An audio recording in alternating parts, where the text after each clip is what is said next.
Good afternoon, everyone. Welcome to our second Facebook Live event. My name is Philip Mock, and I'm the project coordinator for the Prosperity Roundtable here in Chatham-Kent. And today we are here to talk about housing, and more importantly, your rights and responsibilities as a tenant. So to ensure we have the accurate, expert information coming through, Jeff Wilkins is joining us from the Chatham-Kent Legal Clinic. Jeff is a paralegal and comes to us with a variety of different experiences, is really a great expert on housing, knows a lot about housing, and has the answers for you. So Jeff, I'm going to turn over to you if you want to introduce yourself and tell us a little bit about your background in the legal clinic. Okay, thank you very much, Philip. Good afternoon, everyone. Like Philip said, my name is Jeff Wilkins, and I work as a paralegal housing stability worker at the Chatham-Kent Legal Clinic. I've been licensed by the Law Society of Ontario for over 10 years, and I've worked with private and corporate landlords, as well as the London Middlesex Housing Corporation. As I mentioned before, I now work with the Chatham-Kent Legal Clinic. If you have any questions involving landlord and tenant issues, please let us know and we'll try to answer those questions for you. Thank you. Fantastic. Well, welcome, Jeff. We're so glad you could join us today. Thank you very much. And to start us off, I know that last time, about a month ago, we had our first live event with you, and we talked about a variety of different things. But I wonder if you can give us just a very quick update on the Landlord-Tenant Board. And the reason why is because, as we know, last time we talked about how the Landlord-Tenant Board had taken a break on, or the sheriff had not been processing evictions. Now that's back and happening. So I'm wondering if you can give us any updates about any new things with the Landlord-Tenant Board that people should be aware of if they're going through that process. Well, right now with the Landlord and Tenant Board, they have adopted a digital first approach. So all of the hearings right now are going to be done via Zoom or via telephone. I suggest if you do have a hearing that you get a hold of the legal clinic so we can walk you through the procedure, because it is a little arduous. You can either phone in or go through Zoom, and be prepared if you do have a hearing that day to be there for the full day. Nowadays, they've increased the dockets to very big sizes, so you could see up to 70 different hearings going on in one day. So be prepared, get there early, because the early bird catches the worm kind of thing. And if you're there early, you may be listened to first. But yeah, that's the way the board is going right now. We're hoping that in-person hearings will come back, but right now everything is digital. Good to know. Good to know. I don't mean to put you on the spot here, but I'm wondering if for those who might not have good internet or access to a computer or a phone with a camera to participate, is there a place in town where they can go and access that or access some support for that if they're involved with the Landlord-Tenant Board? Well, if they are involved with any kind of subsidy, they could get a hold of the subsidy provider and see if they could help them out with that. Unfortunately, right now, there isn't any kiosks to use for these hearings. They've started a pilot project in Toronto, Hamilton, and London to have a kiosk up in those cities to try to help facilitate this. But unfortunately, the smaller cities seem to have been left out. One thing I would suggest, if you do have problems with a telephone or with a video, to get a hold of the clinic or to get a hold of one of your workers. And what you can do is you can request an accommodation to be heard in another way, in-person hearings or written hearings. There are other accommodations that the board can make, and the board has said they will make. So if you do have problems with that, get a hold of the clinic or one of your workers, or get a hold of the Landlord and Tenant Board and let them know that you're going to be having a lot of problems participating in this, because it is your right to participate in this. And if you don't, chances are it's not going to be very good for you. Okay. So just to recap, when you say at the beginning, you kind of said reach out to your subsidy provider. Are you referring to like Ontario Works, ODSP, that type of subsidy, and other types of subsidies that are okay? Gotcha. And so recap, just a quick recap, is if you don't have internet, don't have a computer, best thing to do is reach out to your subsidy provider, be it Ontario Works, Ontario Disability, see if they can provide some assistance. But better yet, also reach out to yourself in the Chatham-Kent Legal Clinic to see how you can actively participate in the process, because it is your right as a tenant. Correct. Fantastic. Okay, great. Thank you very much, Jeff, for that update. I appreciate it. We've been receiving tons of questions, so I wanted to make sure we could nip it off right at the beginning and make sure people are aware. So we have a question that comes in right now, and the biggest question that we see is, my landlord wants to evict me to renovate and use it or use it for their own use, use my apartment or my house for my own use. Is this legal? So let's start with the renovation part of it.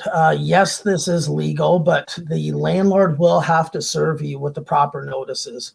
And you want to make sure you are served with these proper notices, because if the landlord is not being truthful about renovating or about moving in, there are ways to make the tenant whole again. That meaning that there will be some fines to the landlord, probably a payout to the tenant if these were made in bad faith.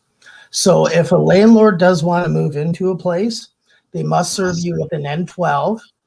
And as soon as you get a notice for an N12 is for landlord moving in, or an N13 for renovations, contact the legal clinic, because these notices look like eviction notices. They have the word eviction in them. People actually move out by the termination date, where they really don't have to. They have the right to a hearing, and the landlord has to prove that he is using that space for what he's telling the tenant he's using it for. So definitely, if you do get one of these notices, please do not move out. Please contact the legal clinic. That way we can tell you what avenues to move forward with.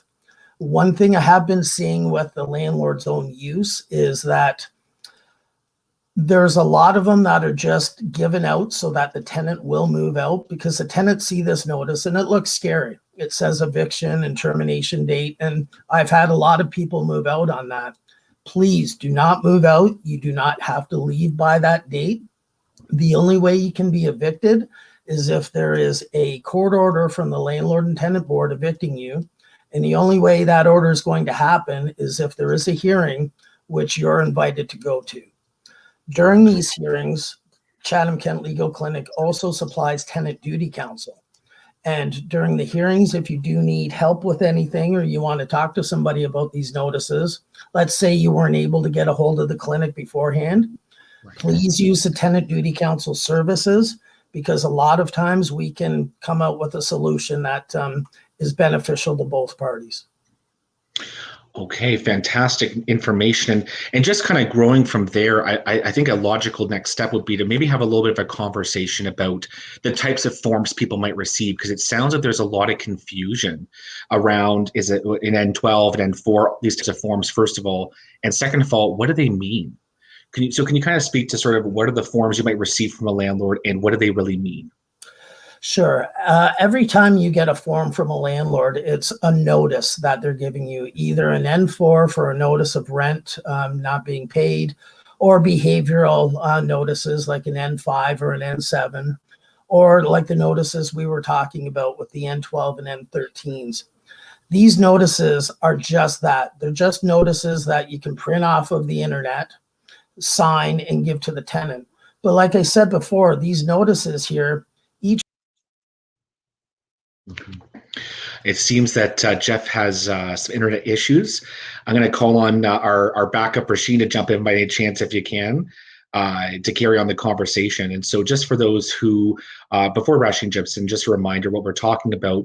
We're here to talk about tenant law. We're talking about tenants' rights and responsibilities. And the question that was posed to Jeff that Rasheen will carry on for us is, if I have a notice in my mailbox from my landlord, it could be an N4, N12, there's multiple types of notices. They're for different things. Sometimes it's for noise, sometimes it's for lack of paying rent, sometimes it's for other issues. Like, for example, we were just talking about challenges associated with your landlord reaching out and saying, I want to renovate or I'm looking to move in. These are notices.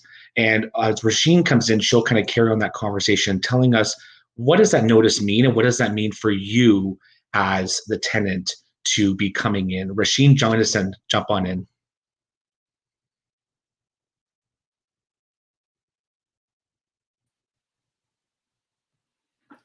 Hi, Rasheen, how are you? Good, how are you doing?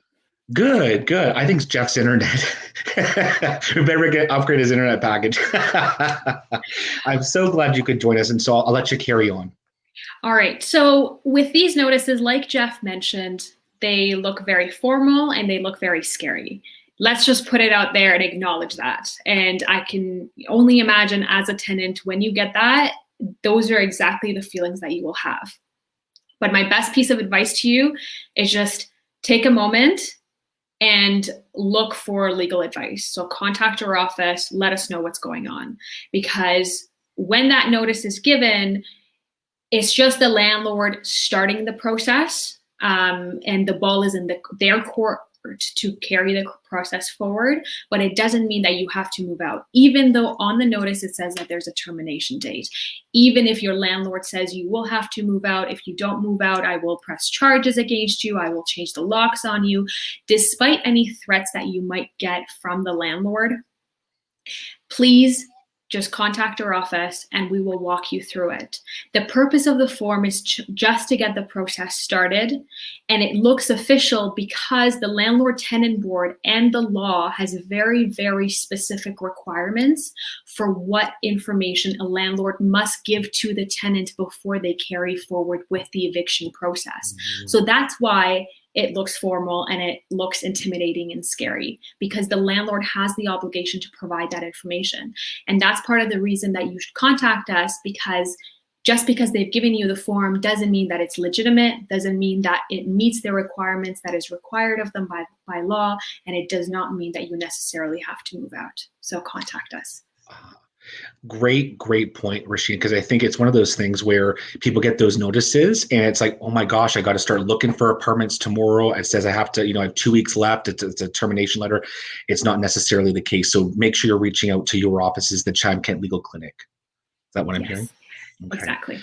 Fantastic. And then as we kind of go just maybe a little bit of a step back, as we talk about notices again and looking at rent evictions or renovations and having evictions because of that, or a landlord's wanting to move into the unit, we had a follow-up question to that, which is, my landlord wants me to use another unit because it's been upgraded or there's been new features or new floors put in, for example, so they can renovate my current one. Do I have to move to that new unit? You do not have to move. Again, the landlord has to follow the proper procedure. If the renovations which are required are so extensive and so large that it is not feasible, it's not possible for you to stay in your unit in order for your current unit to be upgraded, then again, we go back to that N13 notice that Jeff mentioned. The landlord has to give you the N13 notice. They have to follow the proper procedure.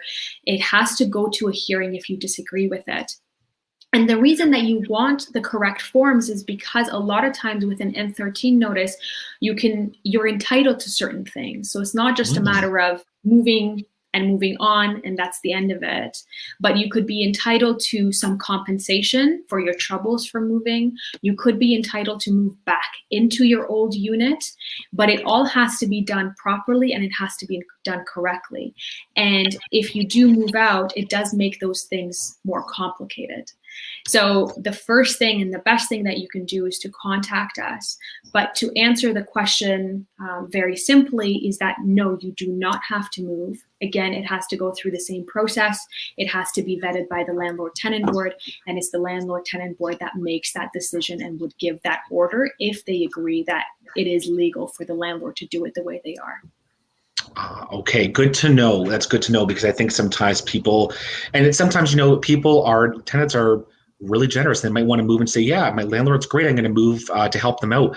That you're saying that it's best to still go through the formal process to make sure all the cards match, everything's good to go, everything's above board. Is that what I'm hearing? Exactly. So getting legal advice does not mean that you're being difficult or that you are not going to cooperate with your landlord. Getting legal advice ensures that you're preserving your rights to certain things that you could be entitled to under the circumstances. Because if you just agree to move out versus going through the N13 form process, there's those things that I mentioned that you could be entitled to that otherwise you might not. Gotcha. Okay. Thank you so much for sharing. I really appreciate everything you just mentioned there. It's a great summary of everything we've been discussing so far. And welcome back, Jeff. Thank you. No worries at all. It's A-okay. It happens. Thanks so much, Rasheen, for jumping in. Thanks, Uh, Rasheen. And so just before we continue, for those joining us right now, my name is Philip Mock. I'm from the Prosperity Roundtable, and I have with me here Jeff Wilkins from the Chatham-Kent Legal Clinic. And we're still discussing tenant law, tenant rights and responsibilities during the pandemic and afterward. So we've been discussing right now, if you go back for the first 15 minutes, we talked about updates for the Landlord Tenant Board, types of notices you might receive, and specifically situations where your landlord's asking you to move out because they want to renovate or live within the unit you're in. So Jeff, Rasheen did a great job of putting it all together and giving us a key message that whenever you get those notices, reach out to Legal Clinic. You're not being difficult. You're just trying to make sure all the I's are dotted, T's are crossed, everything's good to go. And it's a way just to make sure all parties are safe in the process. Yes, that was very good advice. Absolutely.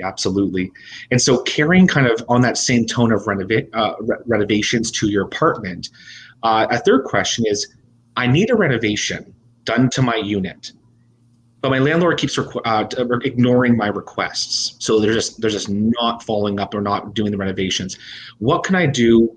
How quickly does my landlord need to complete the repairs? Well, first off, what I would suggest is that you make any request to your landlord in writing. Email is preferred, but text if you need to. And request to the landlord, let the landlord know what repairs need to be done, and nicely ask the landlord when you think the repairs should be done. You don't want to start barking at the landlord saying this needs to be fixed, because you don't know his circumstances and they don't know yours. And you want to keep this relationship a good relationship. The last thing you want is a landlord and tenant relationship that is soured, nobody getting along. That just makes everybody's life a little miserable. So first off, let the landlord know in writing that you need the repair done, and ask him when he expects a repair to be done. If the repair isn't done, or if he just ignores you, you can get a hold of the legal clinic and we can help you prepare what they call a T6. That's a tenant's application for maintenance. Now, with the tenant's application for maintenance, what the landlord and tenant board wants to know is what the maintenance issue is, when you let the landlord know what the maintenance issue was, and if the time between you letting them know and when the repair was done, if that was a reasonable amount of time, because some repairs may take longer to do than others. But if the landlord is dragging their feet, give them one last shot and send them an email. Make it a nice email so that you guys are still in a good relationship. And if he doesn't move forward, then you can move forward with the tenant application. Now, if there are other issues that are more pressing, like if a landlord takes your heat away, or if there's a leaky roof that he's just not going to fix, some of these bigger issues, you can get a hold of the rental enforcement unit. They are kind of the police for the landlord and tenant board. And what they'll do is, if there's a tenant or a landlord breaking the law, the rental housing enforcement unit will phone that party, let them know that they are breaking the law, and let them know that if they don't do the repairs needed, they will be fined. And the fines are pretty hefty, and they go through the provincial offenses court, which has a little bit more teeth than the landlord and tenant board. So start the relationship off good by asking for it. But if you get nowhere, please contact the legal clinic and we can help you with the application you'll need to file. Okay. And that's that T6, if I'm not mistaken, what you said. Okay. Yeah. Okay. You mentioned something really important there, Jeff, which is maintaining a strong and healthy relationship with your landlord as best as possible. Not every relationship can work 100% all the time, but as a tenant or as a landlord, you want to maintain those relationships as best as possible. Is that what I heard you say back there? Oh, definitely. The worst thing you can have is a bad relationship with your landlord. You guys want to work together. This is a business relationship, and that's what it should be. You're giving your money for rent and the landlord's giving you a place to live. Now, like you said, not all relationships can be as rosy, but a lot of times landlords just aren't sure of the rules.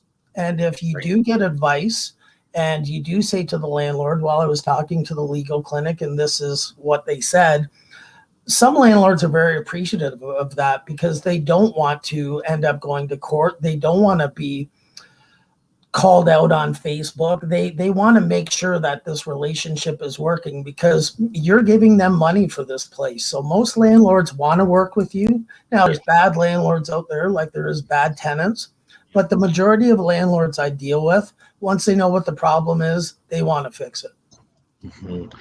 I think another great point you made is, sometimes we just don't know. Landlords might not know as much as tenants might not know. And we're talking about some of the things that we all might not know as tenants, right? So I think it's a very good point that sometimes a conversation about what the legal ramifications or the legal structure and what we're talking about that's an important piece of it.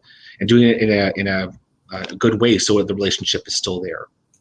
And just remember, if you ever wanted to leave this place, if you have a good relationship with the landlord, they're going to help you. They're going to want to help you. They're going to make it easier for you. But if you have a bad relationship with that landlord, your new landlord, all they have to do is phone up the old one and you could have a lot of trouble. So as long as you keep that relationship professional, you should be fine. Perfect. Okay, good to know. And so following along this trajectory of, types of notices, types of renovations, or types of evictions, I'm wondering, another issue that maybe tenants might face is I live below someone who I guess is, doing jumping jacks upstairs every day, all day long. The noise just won't stop. I can't get enough sleep or it's bothering my work schedule, these types of questions. What can a tenant do if there's significant noise issues around them or above them in an apartment? If there are significant noise issues, first thing you should do is start making a log of what the noise is and what time. And after a couple of days, talk to your landlord about it because the landlord can go to that other tenant and say, look, there's some issues with noise. We need you to correct this issue. And a lot of times that will happen. Now, with some of the older buildings, the flooring in them isn't the greatest, so you will hear a lot of what they call living noise. But living noise is exactly what that is. That's the noise of somebody living their life normally. They may have kids jumping up and down.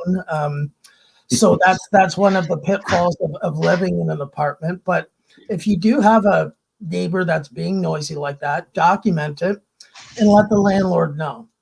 If the landlord doesn't do anything about it, you can give us a call, but a lot of times the landlord will be doing something about it, but just can't tell the other tenant because of privacy issues and because of court issues. So definitely log this stuff, let the landlord know. And if you feel like he's not doing much, give us a call. Sometimes a conversation with the landlord, we can sort things out. So definitely log it, let the landlord know. And if you're not getting any relief, give us a call. Okay. Good to know. So there's that difference between sometimes it's just living noise. We can't really do much about it. At the same time, if it's all the time, every time, maybe there is something and to contact you and let's figure it out together in a good way together. Yeah, and that way we can have a very friendly conversation with the landlord if need be and just say, look, well, this is what we're hearing. Is there any way we can mutually sort this out? It's a lot easier to sort it out outside of the landlord and tenant board hearing than it is inside the landlord and tenant hearing. Every time you go to a hearing, there's a winner and a loser. But if you can work it out between the parties, a lot of times everybody's kind of getting what they want. Sounds good. I appreciate that. And Jeff, we actually have two new questions that just popped into our comment section here. So we have one from Vera Ellen, and she comes to us today with a question that says they're having an issue with their landlord about the hot water heater. It's gone flooded and they haven't fixed it over about 2 weeks. And so this is a more of a specific example, but they filed their T6 and they're now waiting. In the meantime, the landlord has not cashed the rent check. Do we have anything to be concerned about? So water heater, there's an issue with the water heater. They filed a T6. They still have the rent. They paid it, but it hasn't been cashed by the landlord. Are they in a situation here? Do they have to be concerned about this? I wouldn't be very concerned about the landlord not cashing the check. That does give me a little bit of flag saying, why isn't the landlord cashing the check? But the tenant has done their job and has paid the rent. It doesn't matter if the landlord's not cashing it. You've done your job and you've gotten the money to him. It's up to him to look after it after that. This could be a retaliatory thing because they did file a T6, and sometimes landlords will try to retaliate that way. But they have nothing to worry about. They have all the rights in the world to ask that their water heater be fixed. And if he's not going to do it, they have a right to take him to the landlord and tenant board. You cannot be evicted for asking for maintenance to happen. That is very transparent to the landlord and tenant board. And if members have a feeling that the landlord's doing that, they'll investigate that. And if the landlord is being bad on this and is acting in bad faith, they will have to pay for it. But no, if you're asking for maintenance to be done, there's no reason whatsoever that a landlord can kick you out for that. That's your right to have that maintenance done. Right. Okay. And I can only imagine how nerve-wracking it could be to be going through this really formal process, especially landlord-tenant board stuff, and then be concerned about how the other party is going to react. Especially if you're a tenant bringing the landlord forward for some formal inquiry or formal process. So I appreciate the question. We both appreciate it. Thank you so much. And we're gonna turn over to us another question that was brought to us by Courtney. And she's saying, if the landlord gives you an intent to enter notice, so they want to enter the unit, do they have to provide a reason as to why they want to enter or no?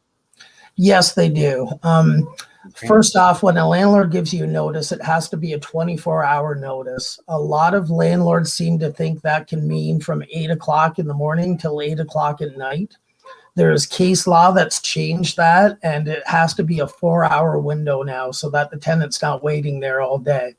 It has to be specific why they're going into the unit. The landlord can't just come in every other day just to make sure the place is clean. That's not a legitimate reason. It has to be a maintenance reason or some other reason why they're going in there, like checking smoke alarm batteries, or you've invited them to look at maintenance issues, stuff like that. Now, a landlord can come in without a 24-hour notice in case of an emergency, and that's normally a flood or a fire. But other than that, the landlord does have to give you the proper written 24-hour notice. They cannot text it to you unless you've agreed to take notices from the landlord via text. So this has to be written, and it has to be, most of the time it will be in the mailbox. So please check your mailboxes if you think the landlord's going to come around, because one of the worst things I can see is you getting out of bed and then all of a sudden there's maintenance guys at your door trying to do stuff. So check your mailboxes if you think there's going to be intent to enter. Okay. There's some good information there. So it has to be written or it could be by text, but you have to agree ahead of time to receive it by text. But better in most cases, it's written from the landlord. They have to give a 4-hour time window, and there has to be a specific reason for why they're coming in. Okay. Unless it's an emergency. Of course. Of course. Okay. Hopefully it answers your question, Courtney. Thank you very much. And so what we're going to do right now is we are going to take a short break, and we're going to actually talk about a couple different things through a PowerPoint presentation. And then I promise you it's going to be interesting. We're going to just take a break on answering some questions. We're going to talk about a couple things about our community around housing and homelessness.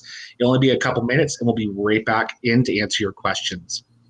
So, Jeff, we're talking about housing, and sometimes we miss, but we need to also talk about homelessness.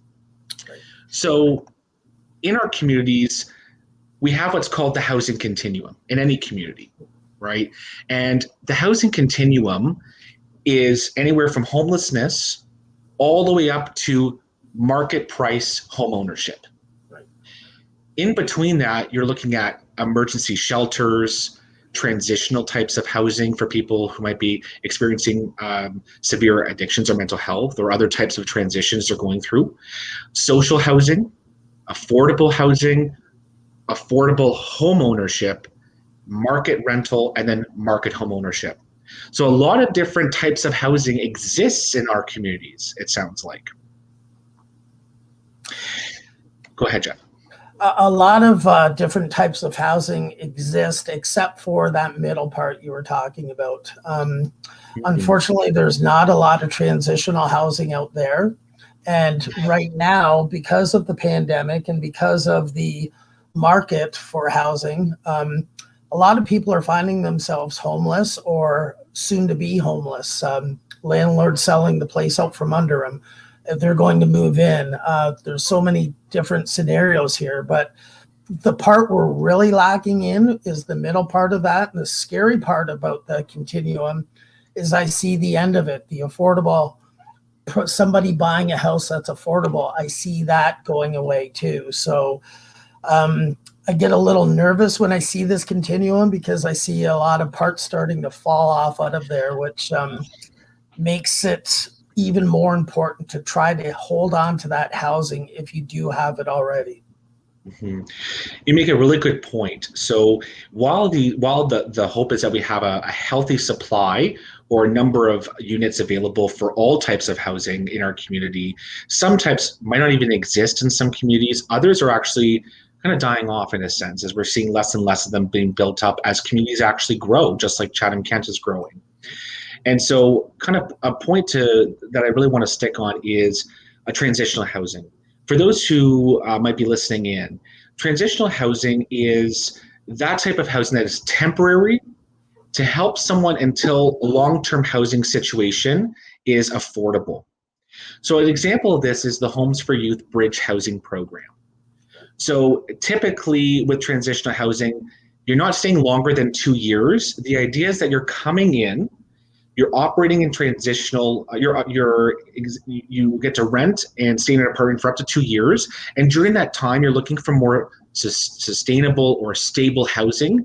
And that could be an affordable rent, could be an affordable home ownership. There could be a variety of different types of housing you can move to. But transition is, fall in hard times, and we're going to help you get back on your feet to the next stage. Is that a accurate description, Jeff? That's very accurate, and I wish we had more of that because that's the transitional housing, I think, is the key to getting people on their feet, learning the life skills that they can now move from that area into more permanent housing.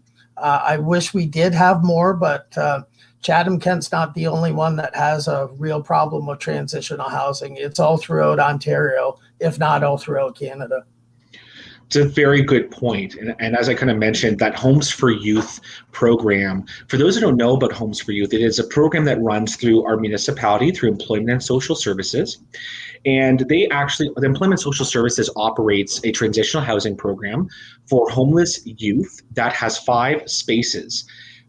Part of transitional housing is not just having a space to live, it's also including supports that help them build those life skills that you were speaking about, Jeff. So it's a really important piece that it's not just about, here's your unit, I'm glad you're housed. There's also those supports that they can build up their skills and transition over into other types of housing where supports might not necessarily be in the home or available all the time, so they're ready to live more independently.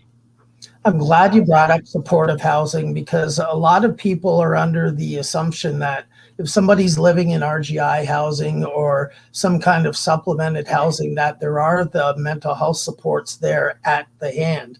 That's not the case. Luckily, Chatham-Kent has a very good housing program. Chatham-Kent Housing are very hands-on, but they're not supportive housing where they have somebody there 24/7 to help somebody. We do need some more supportive housing, but I'm glad you brought that up because a lot of people think, well, if you're in rent geared to income or if you have some kind of housing supplement, that is supportive housing. That's only supporting the rent part of it. That's not supporting the mental health issues and other things that come along with being homeless and trying to get through that continuum. It's a very good point you just made about supportive housing. Those supports are absolutely needed. And I think sometimes it's tough when you're living in your unit or your space, and supports. We have a great deal of supports in this community. We have a very significant nonprofit sector that provides a lot of supports to a lot of people, but unfortunately they're not in the home all the time. Yeah. And sometimes with supportive housing, they actually have supports that live within the building, or at least during the daytime is available to provide support in the moment when needed. So it's not a support coming in, they're already there to support you in that transition. And so carrying on to kind of other types of housing, the three types of housing that a lot of people tend to confuse sometimes is there is a difference between rent geared to income and affordable housing. So rent geared to income, and Jeff, check me here if my definitions aren't on point. So rent geared to income is a type of, it can either be a government, like the municipal housing authority, or a private nonprofit housing that charges rent based on your income. So how they do that is they assess based on your income. Let's say you make $1,000 a month, you pay 30% of $1,000, so $300 for rent, because your income has to be below a certain amount to be part of rent geared to income. With affordable housing, it's a little bit different, because affordable housing, they are actually saying it's more open. However, you're paying 80% of market rent. So there's a little bit of a small difference there, but that's a big important difference, if I'm not mistaken. No, that's a very big important difference. And I didn't want to say this, but I'm going to say it with affordable housing.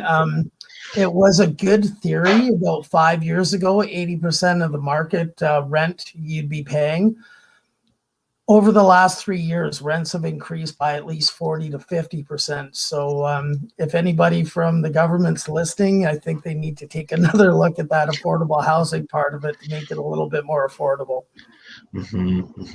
So what Jeff is kind of getting at, and Jess, if you don't mind kind of me explaining on top, and again, touch base with me if I'm off base here, but what Jeff is kind of talking about is how affordable housing is marketed. They say it's 80% of market rent.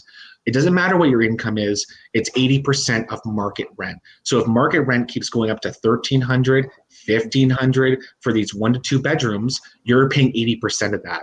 So that rent will always keep going up as well when reassessed. Is that what you're kind of getting at, Jeff? That's what I'm getting at. And that really, it's not, if you're trying to get into affordable housing and you're on ODSP, your ODSP check's not going up by 5-10% a year, but housing, market rate housing is going up by that much. So that's where I was getting at. Yeah. Yes, and I think that's where we see individuals. I know, just for those folks listening, and I know that it's kind of a deep dive here, but this is some really important stuff. And I think to follow back on Jeff's piece there, what's important about that piece that he just talked about in terms of market rents keep increasing, it means affordable rent keeps increasing, which means more and more people are unable to afford even affordable housing sometimes, because they're having to go into rent geared to income. That's not a bad thing. It just means that the amount of housing we have in a community needs to be healthy. And sometimes we don't have enough units for every single person who's looking for it. That's why we have wait lists. Right. So it's important to always be advocating for different types of housing, especially housing for individuals who might not be working at this time, who might be accessing subsidies or Ontario Works or Ontario Disability, or even just for people who are working at or near minimum wage, simply because we have to have enough housing that meets the needs of people in our community, as well as housing that people can afford. So that's a big piece of it. Yes. And just on our last page, and this kind of brings us, actually, funny enough, I didn't even look at the last page, but the last page kind of brings us into this housing crisis in Chatham-Kent. This last piece is that, vacancy rates have dropped to 2%, below 2%. What that means is out of all the rentals, market rent, affordable, rent geared to income, all the types of rent out there, rentable units, we only have less than 2% available. So that means if you're looking for a house or looking for a rental unit, it's going to be very hard to find one. Because it's hard to find one, it's easy to see very high rates for those units, which is why we keep seeing those increases of $1,500 for a single bedroom apartment. Jeff, do you have anything to add about this page? I don't want to be the only one talking here. Well, I will add that when I came to Chatham 3 years ago, a one-bedroom apartment was from about $550 to $700. Yeah. Now one-bedroom apartments are going from about $1,300 to $1,500, depending where you are in Chatham-Kent. They're actually more expensive in Chatham than they are in London right now, believe it or not. Wow. Yep. Wow. And you make that was a really stark number, because that means that in the past 3 years, the average cost of rental units that you've seen, at least from your experience, has gone up by almost $1,000 for one. Yeah, in some cases they have, especially for ones that aren't 30, 40 years old. They're maybe getting $1,100 for that kind of, but still, this is a huge increase that somebody on a fixed income is, well, if they're paying their rent, the money for food and medication is not going towards that. Yeah, exactly. And that's another fantastic point, is that when you have to put more and more of your money towards rent, that's where other things start sliding off: food, medication, clothing, other basic needs that people really do need. That's what they're called, basic needs. And so it becomes a challenge for many people to really thrive in our community when we are challenged with having affordable housing for everybody. I mean, everybody should be able to afford their housing regardless of who you are. So thank you so much for listening to our little presentation on Housing 101. We appreciate it. Thanks for indulging us, everyone. And so we're coming back to you for your questions, because we know you guys have them. So one of the next questions, Jeff, that we have on the docket here is, my friend wants to move in with me. Do I need to ask my landlord for permission and add them to the lease? What will happen if I don't ask my landlord? Okay, so the short answer is no, you do not have to ask your landlord unless you are in a rent geared to income unit. In rent geared to income, they have to charge what the income of that household is. So if you're living there by yourself and all of a sudden you want somebody else to move in, they'll probably let you do that, but they're going to recalculate your rent because the household income is all of a sudden increased. Now, for regular units, for market rent units, that's not the case. You can have anybody that you want to come live with you. The problem with putting them on the lease, and I see this quite a bit, is you're in a good relationship and you want to move in together. So you end up talking to your landlord, and your landlord is usually going to gladly put somebody else on the lease if you ask for them, because that covers them. They may try to get more money out of you, but they legally can't do that. The problem with adding someone to your lease is if that relationship breaks down, getting that other person off the lease is almost impossible unless they decide, yes, I'll take myself off the lease. So adding somebody to your lease is a situation that could put you in some hot water. If all of a sudden you add somebody to the lease and they don't pay their rent, well, you're liable for both persons' rent. It's called joint and several. So I would say if you want to add somebody to your lease, that's fine, but just be aware of the repercussions of getting that person off the lease in the future, because it's very hard to do.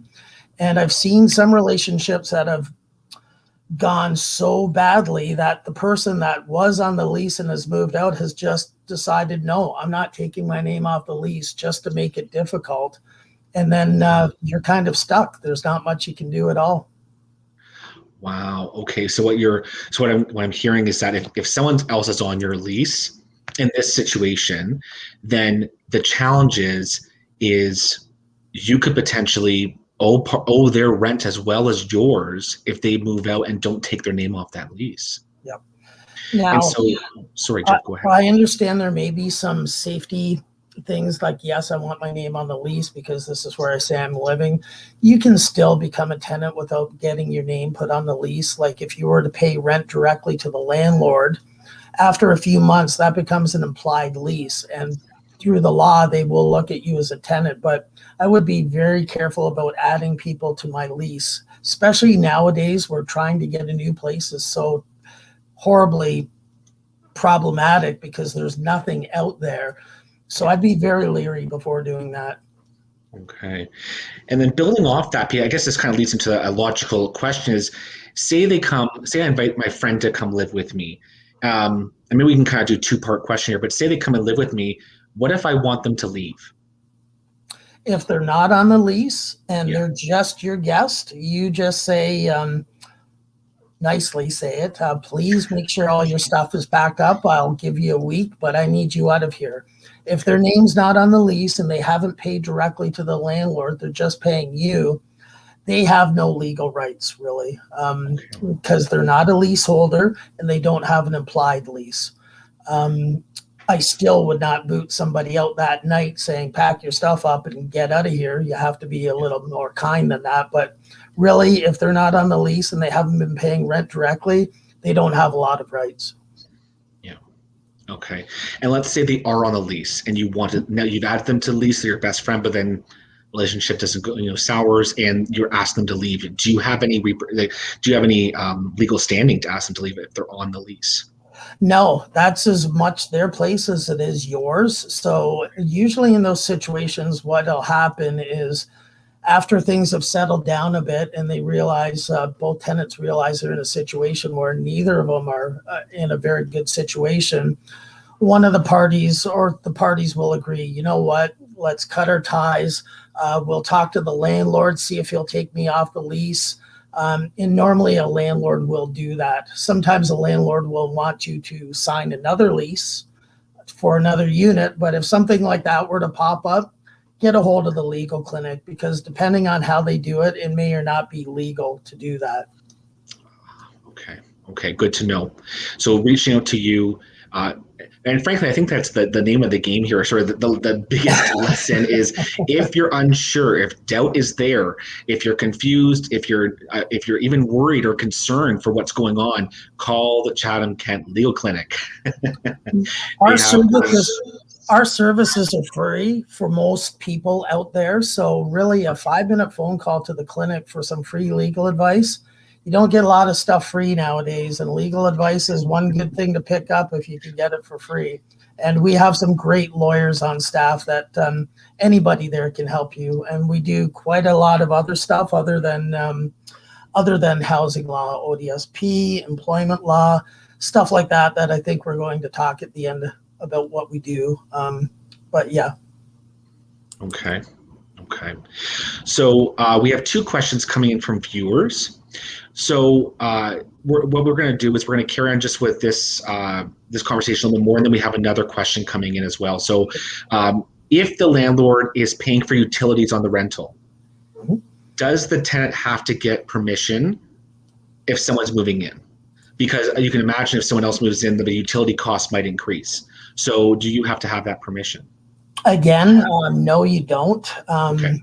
The landlord is going to be very upset if he is paying for hydro, because you're right, that will increase. So water will increase. And that's why I think you don't see all-inclusive anymore. You can rarely get an apartment anymore for the last 5 years. I think that is all-inclusive. Most landlords are making you either put the hydro in your name themselves, or else they will have some kind of suite meter that they'll add to individual units. And that way you'll pay just your portion of it. But they can't really raise it. They may come to you and say, and I hear this a lot, the landlord's upset because a friend's moved in, hydro's doubled almost, and he wants us to pay extra. You don't legally have to, but if you do think that the landlord is losing money because of this, it may not be a bad idea to talk to the landlord and say, you know what, I understand the situation. I can afford a couple extra bucks. Why don't I do this instead? Some landlords may not like that, but some will be very appreciative. And others will say, you know what, thank you for offering it. don't worry about it, but thanks for the offer. So you don't legally have to, but some people do say to the landlord, I don't mind paying extra because I understand what hydro is going through the roof right now. So a lot of tenants do that. And if they want to, no problem with that at all. You're acting in good faith with the landlord, and he's probably going to appreciate it. Okay, good to know. Thank you very much, Jeff, and thank you very much for the question. We have another question from Courtney. If I send my landlord a text telling him that I want to move out, but maybe a couple of days later or a week later I change my mind, is that text valid notice, and do I still have to move? A lot of part questions, it sounds like. Yeah, this is kind of a tough one, because if you are communicating with you're allowed to communicate with the landlord via text or via email if you make that known at the beginning of the relationship. So if you were to send him a text saying, yes, I'm moving out, he could take that into court and say, look, we've communicated through text this whole time, and she said she's moving out, but now she hasn't. And guess what? In that 2-day window, I've already found another person for the place. I have seen that happen, but most of the time what will happen is, instead of the text, I would say, if you want to move out, sign an N9 or ask the landlord if he'll sign an N11 with you. And that way it gives you a legal document saying the landlord says I can move out. I'm saying I'm moving out. Here's the exact date I'm moving out. And it's been signed by both parties. That way both parties are covered if the tenant does want to move out. But if they end up changing their mind and they've signed this N11 or N9, it's very tough to argue that, because you have signed the document. So if you are going to move out, I would suggest you really, really keep it to the last minute before you let the landlord know. Now, you have to give him the proper notice, but you still should make sure you really want to move out of that place, because like we've been saying this whole time, inventory is not out there. There's not a lot of places to rent. And truthfully, the 2% vacancy rate, I could see that being a lot lower. I'd be surprised if it was 2%. I've been hearing over the last year or so that it's around 0.5% to 1%. Yeah, Exactly. Yes, it did seem kind of high to me too, but I hear you on that point. It is tough, and it's so the moral of the story is, if the way you, first of all, the way you communicate with your landlord, if you communicate with them that way and just say I'm leaving, it's very hard to potentially back out of that. But if you are looking to move out, it's best to cover, dot your I's, cross your T's by doing you said an N11, if I'm not mistaken. Yes, an N11 is a termination where both parties agree. An N9 is termination where the tenant says, I'd like to leave, but the landlord hasn't really agreed to it. But you're giving them your regular 60 days notice on the N9. On the N11, a lot of times, if you want to move out and the landlord agrees, you can negotiate where, okay, look, I want you to move out. You want to move out. You don't need to give 60 days notice. I'll waive that. Let me know when you can leave, and we'll make some kind of arrangements for that. But you're right. Always, always, always use the prescribed forms if possible. Text can be taken so many different ways. And quite truthfully, I won't give legal advice via text. I don't think people should use text to deal with this business relationship that they have with the landlord. It just makes things a lot easier to, people are a lot braver when they're texting. So some things may be said in the texts that maybe shouldn't be said. So always try to do it on the prescribed forms. There's no miscommunication. You both know what each party wants to do. Okay. Good to know. Good to know. So following up with that, we do have a viewer question, but we're just going to finish off this last piece here. What advice then would you give to tenants who have found a new place? The new landlord is happy to have them come and rent that new space, but the lease has not been signed.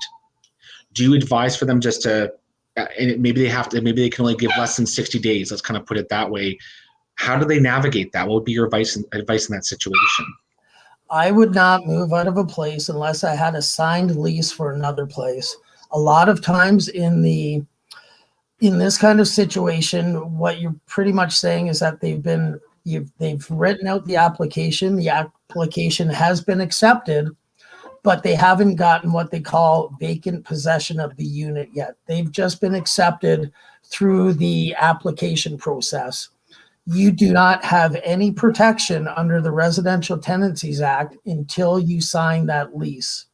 So if you don't have a signed lease, that application means absolutely nothing. They can say they lost it. They can say all kinds of things. So I would definitely, if you found a new place, get the lease signed and have a discussion with the landlord, because nowadays landlords really don't want 60 days notice. They can fill that unit pretty quickly and probably get a few $100s more a month, even if the tenant's only been there for a year. So have that communication with the landlord. A lot of landlords will agree. Yes, okay, sure, leave, because they know they'll be making extra money off that. And most landlords will waive the 60 days. Okay. That's good to know. I mean, that's kind of like a win-win for all parties involved, that there's a good communication about what's going on. Okay. And, something you just said back there really connects to a question that was asked to us by Belinda. And, you mentioned that, if that person moves out, it actually could benefit the landlord, because they might want to increase their rent for the next tenant coming in. Now, Belinda's question is a little bit different. If I'm a tenant of a house or an apartment, and the owner or the landlord is passing it down in a will to his son, or sells the property to someone else, like another, corporation or another landlord, can they just kick me out and evict me and raise the rent? Or can they just raise the rent? Either one? No, they can't raise the rent, and they can't just kick you out. If a landlord is going to sell the unit to another landlord, and that person isn't going to move in, he inherits everything to do with that tenancy. He inherits the tenant, the last month's rent, the rent at the current rate. He inherits everything to do with that tenancy. So they cannot increase the rent. They have to keep everything exactly the same. Now, if he's passing it down to his son and the son's not moving in, the same thing. If the son's not moving in, you still have the right to stay there with the same rent, the same lease agreement, the same everything. You don't have to sign a new lease. A lot of landlords will try to get you to sign a new lease to make it legal, and my name's on it. But I would suggest you don't do that. All of a sudden, you're on the hook for another year, where you could have been a month-to-month leaseholder before with the other landlord. And a lot of times when a landlord wants you to sign a new lease, there's a reason for it. So I would be very leery of that. But no, if they're not moving into the unit, you get to stay there under the same rent rate and everything else. Okay, good to know. Appreciate it. Thank you very much, Belinda, for the great question. That's a big question we always get a lot of times, so I appreciate it. We have also a question from Carrie. Carrie's asking, can a tenant refuse to move out since there are no affordable to them rentals available if a landlord's family member wants to move in? So just to recap, what Carrie's kind of getting at is, can I refuse to move out if the landlord's family wants to move in, but I cannot afford anything around here that I can find? Yeah, unfortunately, this is a question that I'm getting daily, especially since the market has increased and COVID has hit. It's almost the perfect storm. Yeah. The unfortunate answer to that is yes, you do have to move out. Now, you don't have to move out by the termination date on the N12. You still have the right to a hearing. Now, what usually happens with notices is a landlord will give you a notice for not paying your rent, and they have to wait until the termination date to file that. Smart landlords and advocates, if they give a tenant an N12 saying they're going to move in, will file that the exact same day, and they're allowed to legally do that, so that most closing periods will be 60 days. This is giving them 60 days to get out, kind of thing. You still have the right to a hearing, but the chances are, if it has been filed, there is going to be a hearing. And when you get to the hearing, the member's going to ask quite bluntly, you got this N12 3 months ago, 4 months ago. Have you been looking? Yes, I have, but there's nothing out there. Well, the landlord still, this person that owns this property still has the right to occupy that property. It is unfortunate. I do tell most tenants that if they do get an N12, to phone the landlord and tenant board and see if it's been filed. Because if it hasn't been filed, there's a chance they either don't know the law and they could have filed it earlier, or they're just using it as a kind of tactic to try to get you to move out on the N12, like we talked before. People will see that, get scared, and think that they need to move out. You can wait for your hearing, though, but the chances are at the hearing, they're probably going to just give you a couple weeks to get out because you've had that many months' notice. Unless you've got a very good reason. Affordability, unfortunately, isn't one of those reasons because everybody's in the same boat.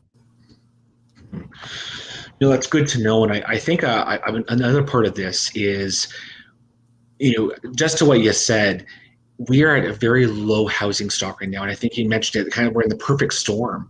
We have a pandemic, and even though it might feel like we're kind of reopening, people are still struggling significantly, and housing is all over the place. A lot of unaffordable places for people in this community.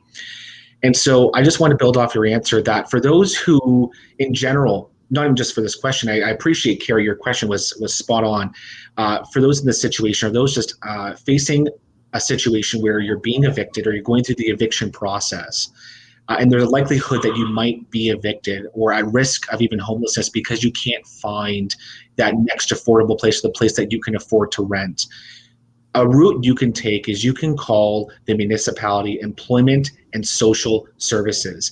They will work with you as best they can to prevent you from becoming homeless, and they will work with you and make sure they can figure out a plan to maintain your housing. It doesn't mean you get to stay necessarily where you're being evicted from. It just means they're going to see if they can help you transition quite quickly into another rental unit that you can afford. And there's a variety of different programs that the municipality has as well that might also be supportive to get you into that housing really quickly before you have to leave the unit you're currently being evicted from, or you have to leave. So the contact number for those who have a pen and paper, and we'll be posting this at the end of the session as well, the contact number you can best reach out is 519-351-8573. And that's for employment and social services if you're at risk of homelessness. We also, and Employment Social Services also has, and within Employment Social Services, they also have programs that help with if you're in rent arrears. So that means you might be a month or two behind on your rent. It happens. People lose their job. We're in the middle of a pandemic. Paychecks aren't coming in as quickly as possible, or EI isn't coming. They can help you with rent arrears, disconnections of your hydro, gas, water. They can help you pay off some bills, and eviction prevention in general. So there's a variety of different things. So if you need that help with homeless prevention or eviction prevention, you can always call Employment and Social Services with the municipality. And that's a great point that Philip brought up, because when I have a tenant phone me and they're in rent arrears or they're having an N12 that they know they have to be out, the first phone call I make is to Employment and Social Services. I don't know how Chatham-Kent does it, but their support services are so incredible. And I'm not joking. They're the first phone call I make most of the time after I talk to the tenants. So yes, get a hold of them or get a hold of us. We work very closely together. And those guys are rock stars. They will bend over backwards to make sure that you get looked after. Mm-hmm. They really are a solid team over there. Mm-hmm. They can even, if I'm not mistaken, they can even help with rent arrears as well as potentially first and last, depending on the situation. So they really are a solid resource in this community to prevent evictions. Yeah. And as we know, and as you can probably attest to, Jeff, a lot of the evictions that we sometimes do see is because of arrears, because of disconnections and other issues that emerge from not having enough money to pay the bills sometimes. Right? And I'm glad you brought up arrears, because the one thing that's changed with the Landlord and Tenant Board since 2 Marches ago, just when the pandemic had hit, they had added some legislation into the act stating that if a tenant is in arrears, the landlord has to try to come up with some repayment plan. And I'm at the Landlord and Tenant Board daily, And if the landlord doesn't come up with a repayment plan or want to do one, the members are forcing them to have a repayment plan with the tenant. So you're seeing very few tenancies ending because of arrears. They're giving them one last shot, but that's just one last shot. And if you end up messing up that last shot, you are going to be evicted without a hearing, and it's going to happen very quickly. So just if you are in arrears, don't be afraid, because there is legislation out there saying that the landlord has to work with you. And if the landlord won't work with you, just go to the hearing, let the member know that you need X number of months to pay it back, and the chances are you'll get that shot. They do not want to evict people right now, especially for arrears. Behavioral situations is a lot different, but for arrears, they really don't want to evict people. Okay. So just to recap, kind of the two big takeaways of this past couple minute conversation is one, if you're in arrears, don't, of course, it's you want to be paying that money back, but there's a way to go about it. Two ways. One way is working with your landlord to come up with that repayment schedule, or through the landlord tenant board for that repayment schedule. Or if you are unable to repay, reaching out to potentially employment and social services to talk with them about how they can support a prevention of potential evictions coming down the road. And that might look like helping out with rent arrears, might be looking out with paying off reconnection fees or overdue bills for hydro, water, gas. So I really appreciate that, Jeff. Is there anything else you wanted to add to that piece? Because we do have a question or two from the. Yeah, one thing I wanted to reiterate with the arrears is you will get a notice called an N4, and it's like the N12. It looks scary. It looks like an eviction order. But as soon as you get that, get a hold of us or Employment and Social Services, because there's a timeline to that. And if you don't act within 14 days, they're going to file it with the landlord tenant board, and you'll have to pay the $201 filing fee on top of your arrears. So normally if you get an N4 and you bring it into us or call us about it, if it's gone that far, we can get a hold of the city, or you can get a hold of the city. And because you do have that N4 that's showing that there is an eviction that could be coming, chances of getting help are pretty good. Okay. And that's a really good point. On that N4, bring it to us right away. Get it going. It made a very good point, is that N4 is kind of like I mean, most notices, unless I'm speaking out of turn here, most notices are kind of like the start of the clock, in a sense, where a lot of things, it's once you get that notice, then you have things to do. So you might be concerned about potentially being evicted, but it's really until you get that notice, that's when we start moving the puzzle pieces around and getting things in order. Yeah, and it is very important to get a hold of us right away, because number one, we can take down the stress level. A lot of people, like we've said a few times during this meeting, that they will see this notice and think they have to move out.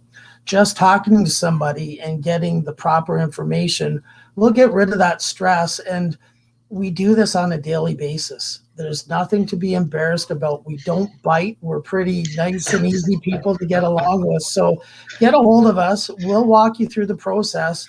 My number one job is to save tenancies. And if you get a hold of us, there's a good chance we can work on that with you.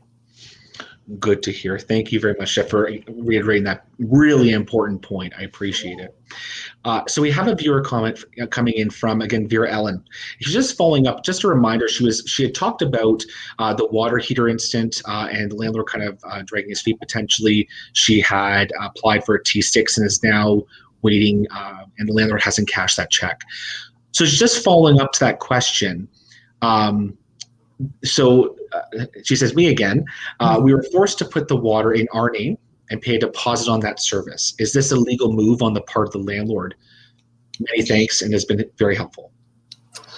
If it says in your lease that your hot water is included, and you were forced to do that, you can please get a hold of the legal clinic, because if you've been forced to pay for something that should be included in your rent, you have a right to get that money back, and we can help you with the application. The reason why I'm being a little aloof on what application we would be using is we kind of have to see the lease to see what language was in it. But the rule of thumb here is if you didn't have to pay for it before and now you have to pay for it because you wouldn't fix it, a T6 application and maybe even a T2 application would be viable there. And a lot of times I find if you get a hold of the clinic and we start the process, what I'll do before I file is I'll phone the landlord and say, look, I've got a T6 in front of me here. We don't want to file it. Is there a way we can work this out? And most landlords want to. They don't want to waste their time in court. And especially if they get a call from Employment and Social Services or the legal clinic, they'll know that this tenant has done their due diligence and that there's backups for them. So a lot of times, if you get a hold of us, we can help out and persuade the other party to do what's right. Okay, fantastic. And hopefully, Belinda, that answered your question. I think it's a really good point. It goes right back to your point. These are really complex, sometimes legal issues because it's, you have potentially he said, she said, you have multiple issues at play here, especially with those complex ones. Reach out to the legal clinic. The legal clinic is there to support you through that process. And sometimes even the simplest of processes can be the most complex. So reach out to the legal clinic for any more answers. And we have one last question. I will mention everybody that it is 3:11. So this will be our last question. But tonight at 6:30, Jeff and I are right back on here. So you can save your questions till then, and we'd love to answer them at that point. So Jeff, one last question here is, I have cockroaches and or bed bugs, and the landlord says I need to pay for the treatment for my unit. What can I do?